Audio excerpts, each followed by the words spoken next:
तुम्हाला माहीत आहे का प्रेग्नन्सीच्या कोणत्या महिन्यात कोणती सोनोग्राफी केली जाते?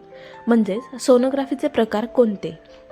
गर्भधारणेदरम्यान सोनोग्राफी म्हणजे बाळाचं आरोग्य तपासण्याचं महत्त्वाचं साधन. पण कोणत्या महिन्यात कोणती सोनोग्राफी होते हे आज आपण जाणून घेऊया.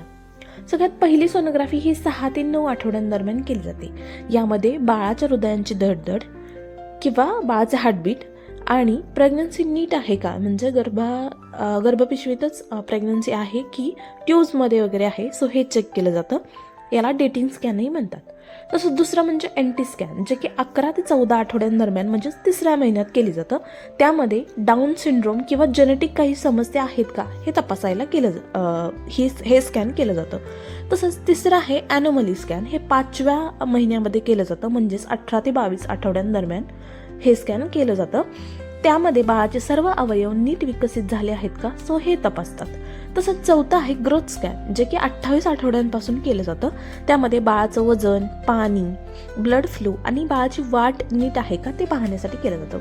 काही वेळा डॉक्टर गरजेनुसार अजून स्कॅन सुचवतात, पण लक्षात ठेवा सोनोग्राफी सुरक्षित आणि गरजेचीच असते. सो स्वतःची आणि बाळाची दोघांचीही काळजी घ्या. व्हिडिओ आवडला असेल तर व्हिडिओला लाईक, शेअर, चॅनलला सबस्क्राईब करायला विसरू नका आणि तुमचे अनुभव मला कमेंट्समध्ये सांगायला विसरू नका. तुमचे काही प्रश्न असतील तर तेही कमेंट्समध्ये नक्की सांगा आणि कोणत्या टॉपिकवर नेक्स्ट व्हिडिओ हवी आहे तेही कमेंट्समध्ये नक्की सांगा. Thank you so much. Bye. Take care.